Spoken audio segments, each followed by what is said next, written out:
Right, and then onto the Springboks. A great result for Alistair Coetzee's men, 37-14 against France. And it seemed, just judging by the sort of post-match analysis and just fans' reaction on social media, etc., that it really it was a feel-good result, just by the way the Boks played, the way they were led by Warren Whiteley. Alistair Coetzee saying 2016 is done and dusted. I mean, I'm sure it'll take a bit more than that for some fans to forget about last year. But what did you make of this sort of new Bok sort of approach? Yeah, look, I was very impressed. Considering we haven't played in about 8 months, I think now.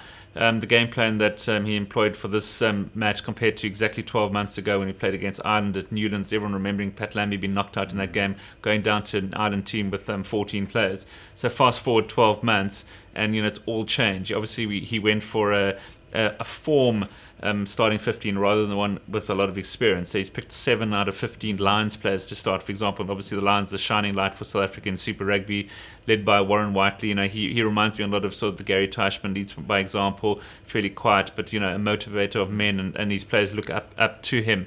So I think he's got a long future as a Springbok skipper for sure.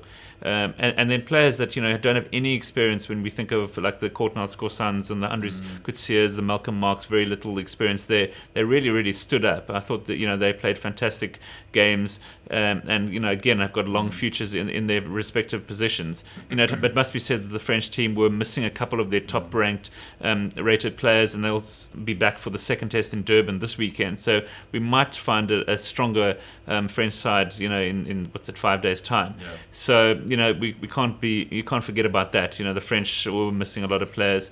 So, but we got judging on that particular game. It's looking a lot better than it did this time last year. He's obviously got the players motivated. They played some nice running rugby. You could see the influence of Brendan Fenter, for example, the way we took our restarts and our cleared our lines from our own 22. So it seems like all these experts are bearing fruit eventually, and we playing with more motivation. And sort of experience from like an Elton Jantjies, I thought really controlled the game at number 10. He needs to sort of now take ownership of that position. Pollard out with the injury. Lambie, we're not too sure about his status, whether he'll be back at all for this series or the Rugby Championship. So it looks like Elton Jantjies is the man for the number 10 slot for the foreseeable future, barring injury, of course. So I thought he stepped up really well, and he kicked really well at post. That obviously is a big thing as well. Land those penalties and conversions, keep the scoreboard ticking over. So hats off to him. He did a really good job, I thought. And Garen, any areas that still concern you, and what did you make of the replacements? Yeah, look, starting with the replacements, I thought the bench really looked strong and helped those last 20 minutes when we were a little flagging a little bit when France had closed the gap to 16-14. Looked like they could actually, win the game there. But thinking of players like Frans Steyn with all his experience, 54 matches for the Boks coming off the bench, Francois Hoogaard as well. They just add that sort of experience to a backline which wasn't that experienced to start with, but had played as though they had played a whole lot of tests before.